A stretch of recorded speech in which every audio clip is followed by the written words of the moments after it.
the body starts sending signals to the brain. The body's been conditioned that way. And all of a sudden, you start hearing the thoughts in your head that say, why don't you start tomorrow? Tomorrow's a better day. This is too hard for me, I can't change. Something's wrong with me. It's my mother's fault. It's my ex-husband's fault. It's my ex-wife's fault. I'm this way because of this event. Or the most important one, this doesn't feel right. And the moment you respond to that thought as if it's true, that thought leads to the same choice, which leads to the same behavior, that creates the same experience, that produces the same emotion, and the person says, this feels right. That feels familiar. Going from the old self to the new self, stepping into that void, stepping into that uncertainty, is the biological, the neurological, the chemical, the hormonal, genetic death of the old self. And people will say to us, well, in that unknown, I can't predict my life or my future. And we always say the same thing to them. The best way to predict your future is to create it, not from the known, but from the unknown. And when you and I get comfortable in the place of the unknown, that's where the magic happens. And it never happens in the known. So then, you are here this week as entrepreneurs. An entrepreneur, in the definition, if you read the definition of entrepreneur, there's one thing that's consistent in every definition, and that is individuals willing to take a risk. Stepping into the unknown, being defined by a vision of the future instead of the memories of the past. So if you don't have your vision clear in your mind by the end of this week, all of this information is philosophy. It's theory. It's intellectual data that's stored in your thinking brain. But there'll be a certain percentage of people in this room that will apply this information, that will personalize it, that will demonstrate it.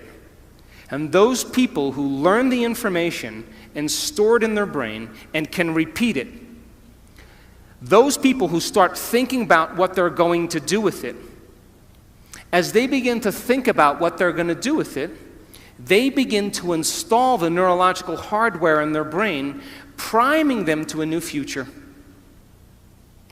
And when you take all of this information and you say, how am I going to apply it to my life? And you get your behaviors to match your intentions. You get your actions equal to your thoughts. You've listened to great leaders. You've gotten specific information about success. You understand what it is, what emotional intelligence is, and how it is to change a culture. And you start applying it to your life. If you're able to do it, you are going to have a new experience. And that new experience is going to enrich the circuits in your brain, because that's what experience does. And then you're going to feel like a leader. You are going to feel successful. You are going to feel clear. And the moment you feel that feeling, now you are teaching your body chemically to understand what your mind has intellectually understood. We could say that knowledge is for the mind and experience is for the body. And in that moment, you are embodying leadership. You are embodying success. You are embodying clarity. Why? Because the emotion is the experience in chemical form. And the moment you feel that emotion, you're teaching your body chemically to understand what your mind has intellectually understood. You are embodying knowledge. But now here's where the expert comes in. If you've done that experience once, you have to be able to repeat it. And great people in the world who are uncompromising, they keep working to reproduce the experience. And if you can reproduce that experience over and over again, neurologically and chemically, you will condition your body to become the mind of it. Now it'll be innate in you. It'll be second nature. It'll be easy. It'll be familiar. It'll be common. It'll be automatic. You've done it so many times that it is now who you are. So our job's then to go from philosopher to initiate to master, from mind to body to soul, from knowledge to experience to wisdom, and from thinking to doing to being. And you and I have all the biological and neurological machinery to do this. But some people will get all of this information and it'll be philosophical. They'll never apply it.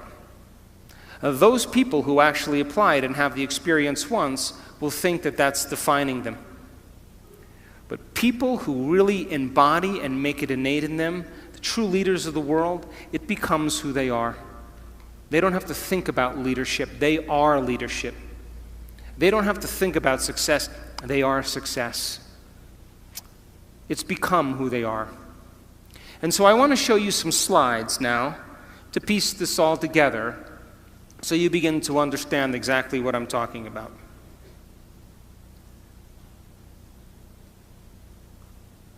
I hope.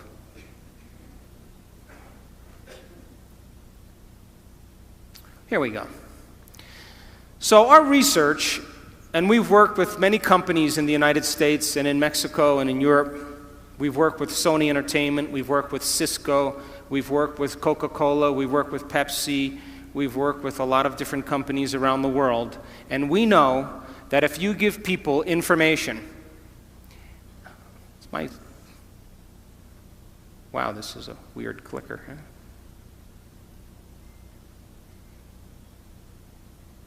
I guess I should point this way, huh?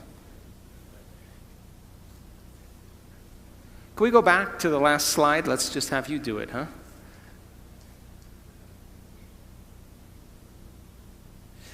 We know that if you give people, is there no laser on this? Maybe my battery's dead. I have the what? I have a pointer? Come up here and show me. There's a pointer here.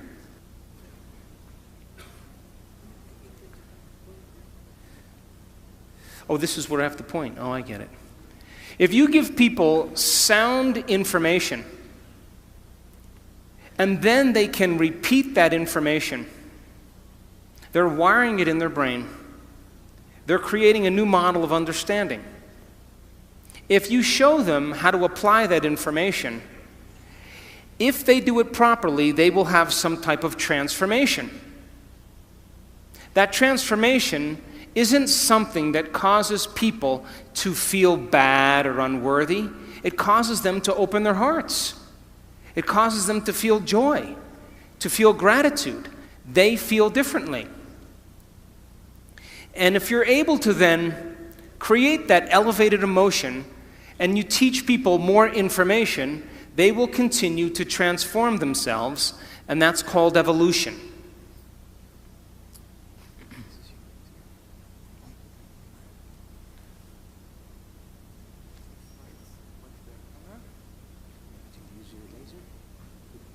It's this one here.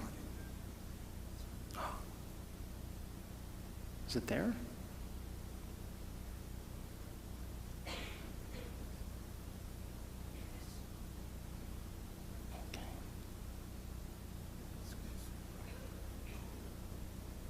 Yeah, I think that's what it is. Okay.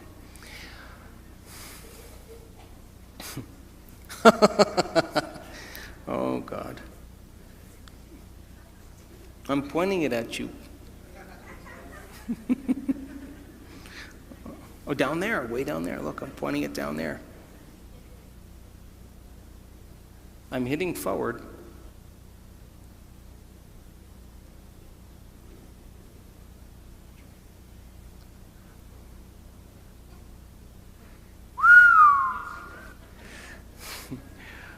Okay, now let's get it to work. So, If you think the same thoughts always lead to the same choices. The same choices lead to the same behaviors. The same behaviors create the same experiences, and the same experiences produce the same feelings, and you're now caught in your old self. But new thoughts should lead to new choices, and new choices should lead to new behaviors. New behaviors should create new experiences, and new experiences should create new emotions, and that should inspire evolution. We say that your personality creates your personal reality. And your personality is made up of how you think, how you act, and how you feel. We could say that your personality is your state of being. So now, geniuses, if you keep thinking the same thoughts, keep demonstrating the same behaviors, keep living by the same feelings and emotions, your personal reality is going to stay exactly the same. But if you have new thoughts that lead to new choices, that demonstrate new actions, that create new experiences, that cause you to feel differently, you will begin to walk into a new future. How many people understand this? So most people try to create a new personal reality as the same personality, and it doesn't work. You literally have to become someone else. So, crossing the river of change, going from the old self to the new self, requires you stepping into the unknown.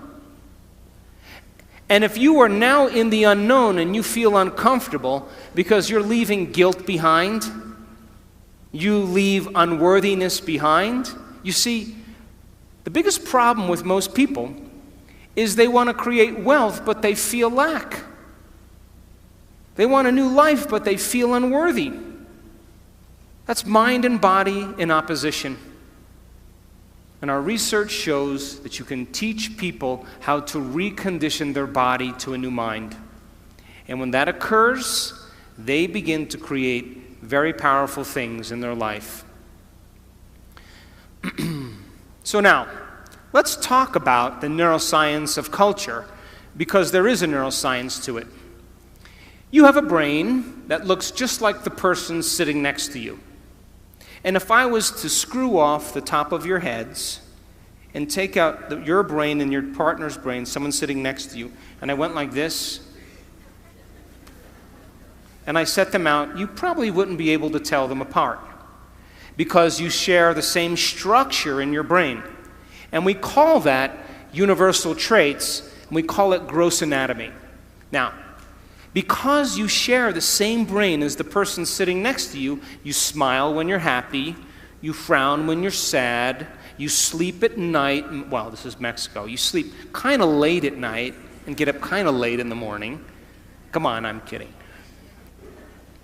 And, you grab a stick the same way, we speak a language, and because we share the same gross anatomy of the brain, we have very universal traits that we have in common. How many people are with me? But now, how your brain is wired is your individuality. And that's the minute architecture or the minute structure of the brain. So then, your brain is wired different than the person next to you because you have different experiences. But if you share the same experiences because you're in a relationship, then you have similar brains that are kind of relating. And relationships are built on common experiences.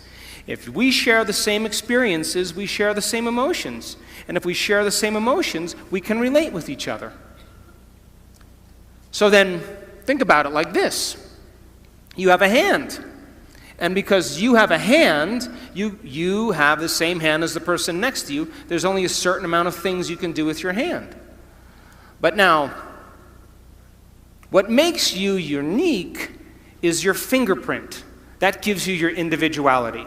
And that is really the minute anatomy of something related to a hand. Are you with me? So now, what is the division that unifies both the universal traits and our individual traits? And the answer is culture. Culture. And culture is defined by the environment in which you live. The environment